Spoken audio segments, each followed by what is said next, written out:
Hey guys, welcome to Jeep Wrangler, and I'm Simon. Okay, today with our talk show, we have this not new guy, quite familiar to our videos. His name is Bruce, and of course, he's one of the Jeeper. Okay, so what we're gonna talk about today? I don't know. It's our first show. It's so our first show. It could be everything, right? Yeah, it's a good place to start off with. We're talking about what we're going here, what we're doing.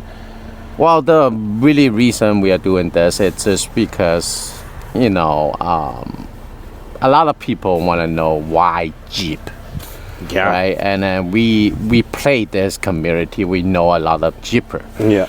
But kind of we want to let people know what a Jeep can really bring us to. Yeah. And that's why we have you today. Sounds good. Welcome to our channel, and welcome to Jeep World. Thank you. I think this is where we're gonna start it. Yeah. Okay. Let's bring up maybe the first question. That would be, why Jeep? Why do you want to buy a Jeep? Like, what's so special for you? Truthfully, I never really thought I would like a Jeep. I kind of used to see them always on the road, and I never saw them actually off-roading. So I had the stigma of them. But I ended up going up with you actually a couple of times. Thank you. It's me. Yeah. Yeah. The one to go with, definitely. You'll learn a lot and you'll do some interesting stuff. But yeah, I got to go with you and I got to experience what they can actually do, and it's a whole different world. It's really neat what they can actually push through, and it doesn't have to be like super modified. It's still really capable on its own, but if you want to be able to explore deeper into some places, then something like this is something to go for sure. Yeah, because I work in the industry, like a lot of people that ask, Jeep is selling pretty expensive. Like the one that you have right now, it's going to be like 80, 90 grand. True. But why don't you choose a BMW, Mercedes? There's a lot of reasons.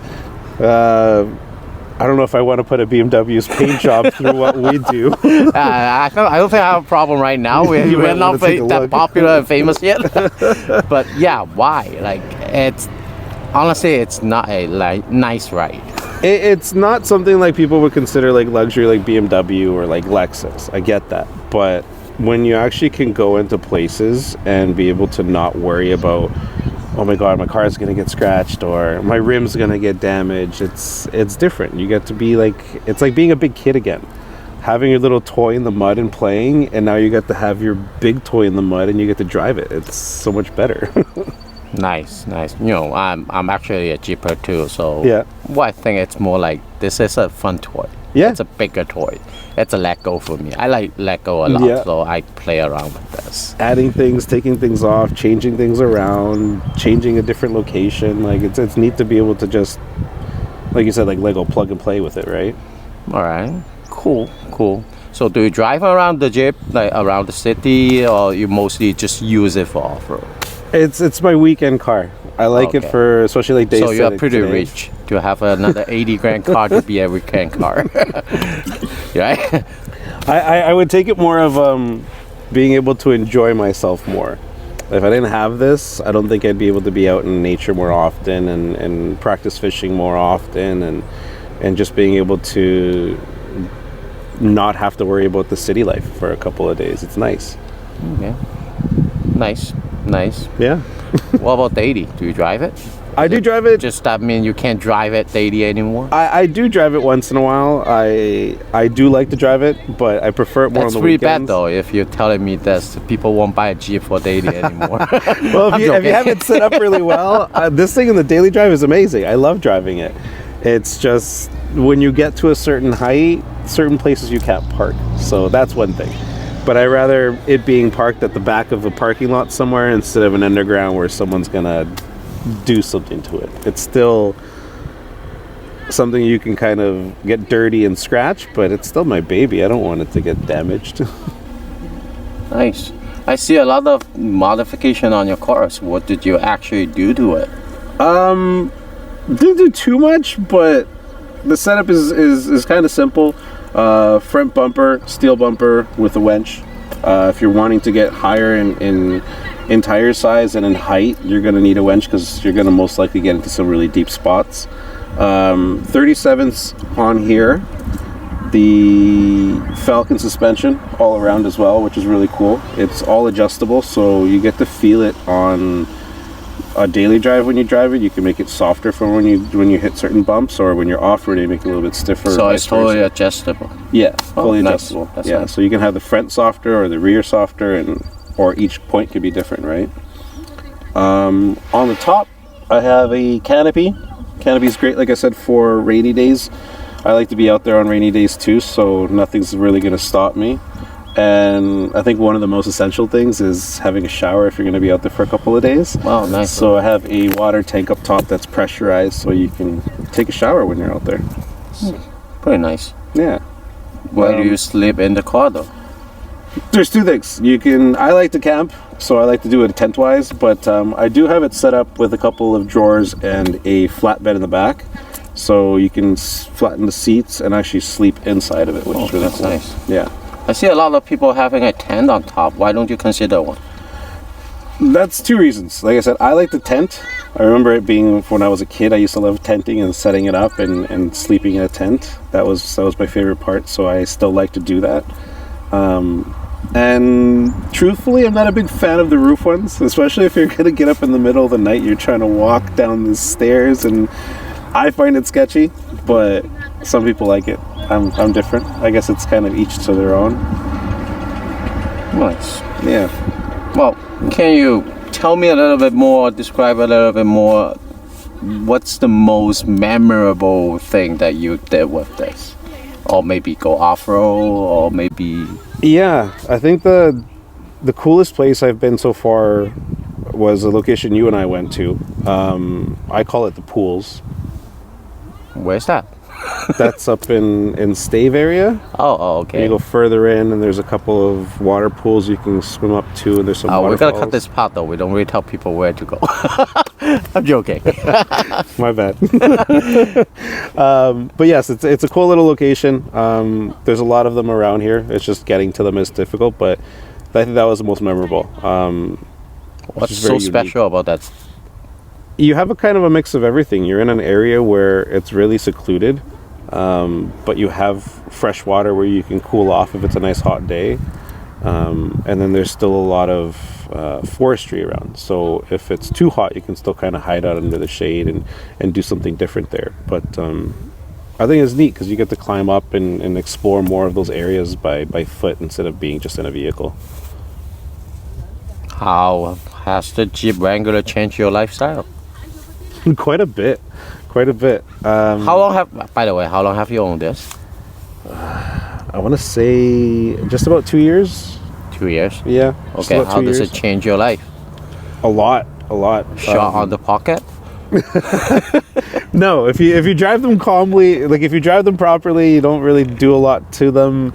They're really rugged. They can handle a lot. But if you go a little bit crazy, then it starts to get expensive. So it just depends on what you want to do. But it's been a lot more fun to explore BC, just because, you know, if you see a road, and a lot of times people are like, well, I can't because I'm in this car, or I can't because it's too deep, or it might get muddy. And really, it's just like taking a right and you're just going to cruise into the next lane. You kind of don't feel like you're going to get stopped ever.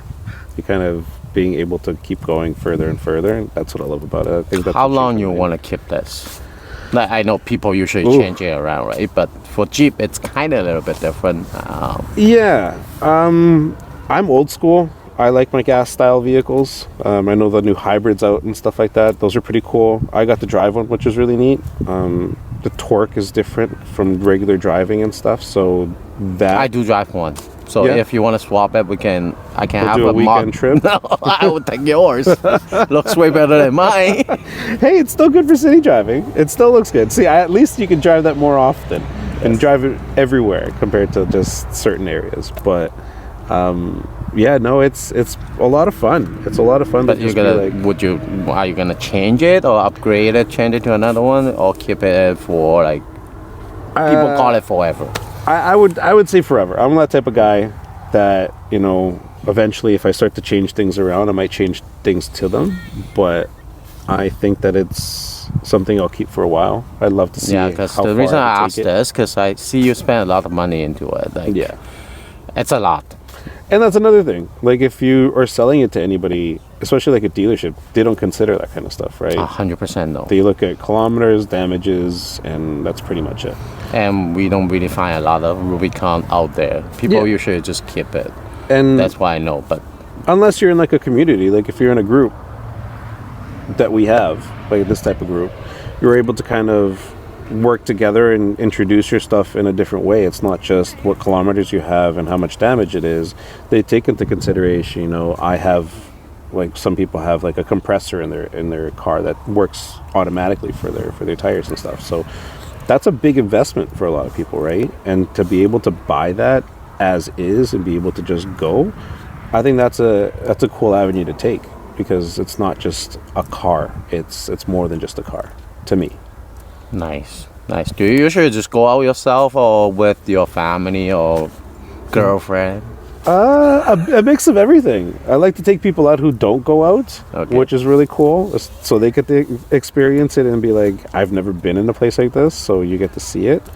But family, for sure. We like to go out as a group thing in the summer, do a group trip for like a long weekend kind of a trip. Those are fun. Yeah, that's a lot of fun that I like to do. What's your plan for the future? Are you planning going any further? Because I just heard you said you've just been around BC. Have you ever planned to go somewhere, maybe longer trip? 'Cause I know a lot of people, they do a lot of, you know, going towards the North Pole Yeah. or Banff. Well, we've driven it to the States. There's a couple places in the States we've driven it to, which is really fun. In Alberta, we've driven a bit, but nothing too deep yet, because it's a little bit different compared to an area you don't know. But I definitely would love to do a trip to like North Pole, like really set this thing up to be able to go from here to the North Pole and experience that in a different way. I think trips like that are something to really take advantage of if you have something like this. Yeah. Okay, so where else you want to go? Oh, that's right. Moab, doing one of like the Moab trips, Whoa, or doing that's like the hard. real Rubicon trip. Okay. That would be really, really cool to do.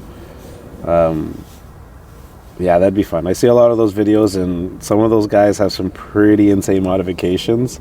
I'd like to see if it's still capable with what I have. That'd be cool.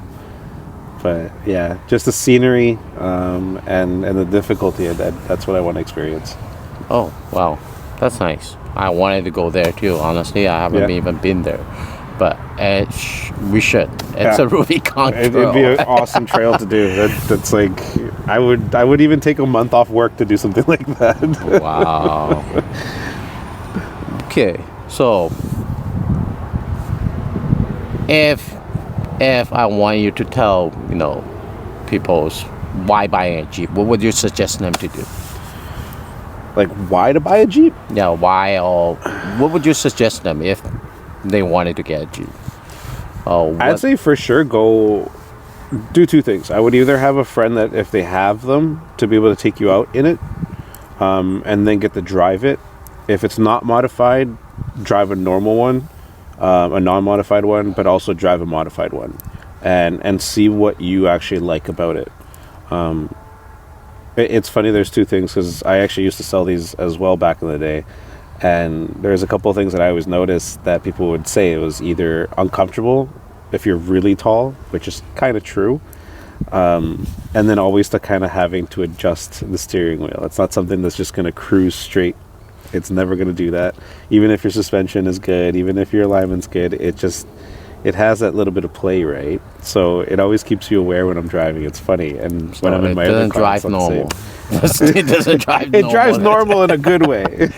In a good way, I think. But Okay. it's something that Its own way. you got to experience. We call yeah. it a drive its own way, Yeah. right? If you haven't driven one, that's one of the things you'll experience, and I like to kind of have people understand that.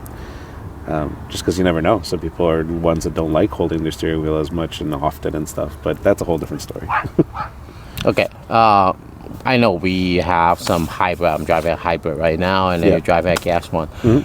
What would you suggest? Like, what do you think about both cars? You drove mine before. Yeah. So, like, what do you think? What would you suggest them to buy? Which one would they tell them to buy? You know, that's because tough. EV it's the thing right now, right? Yeah, it's something that if you're gonna be using it as more of a city car more often than being off-road, then I think the EV is really cool, because then you have the capability to just kind of go anywhere afterwards.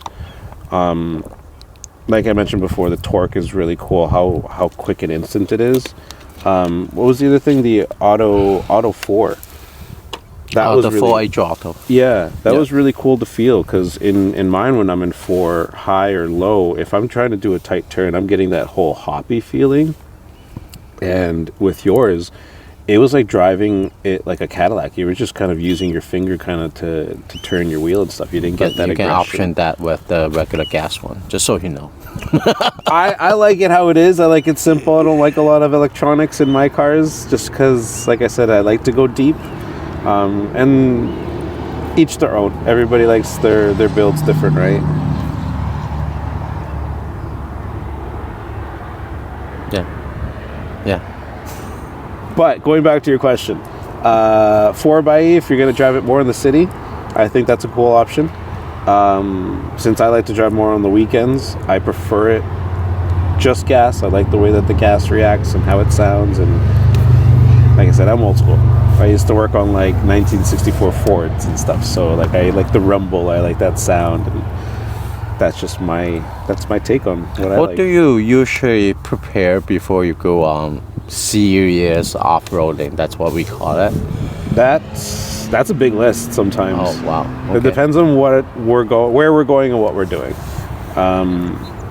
Essentials, you know, you want to have your waterproof boots, your waterproofing pants, your jackets, and your thermals. I think those are pretty big, because even if you're in the mountains on a sunny day, nighttime temperatures change pretty crazy sometimes. So staying warm is key.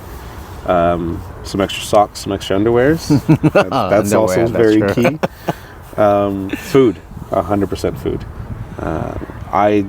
What kind of food dabble- you usually bring in there? I dabble in two different worlds. Is it always I'd say. instant noodle? No, see that's for an occasion. Maybe if you get a little munchy and you want to do that way, but I like to cook as well. So I'll Okay. either do marinated meats, and then I'll vacuum seal those so it's easier to transport. Do you have a breakfast. kitchen in your car? Because I see some off-roader, they do have a kitchen. Not a setup kitchen in mine, but there are some really cool setups where there's drawers with everything you can think of. It's like a little mini kitchen behind you. It's pretty cool. Those are really good options. But like I said, I'm old school. I like to be by water and wash my stuff and keep it minimal, so there's not a lot of things you take. But yeah, clothes, food. If you're a drinker, have a couple drinks. You want to take your bevies. That's a good one. And either sunscreen or mosquito repellent. You got to have both of those. Oh, That's big. that's a must-have. Yeah, that's for sure. If you don't know where you're going, and especially in the mountains, there's some really brutal, beautiful places. All people knows more. Yeah. And you know what? We're gonna end it with that Jeep Wave thing. Yeah, What do you let's think? Let's do it. Okay, thank you guys. See you guys. Bye.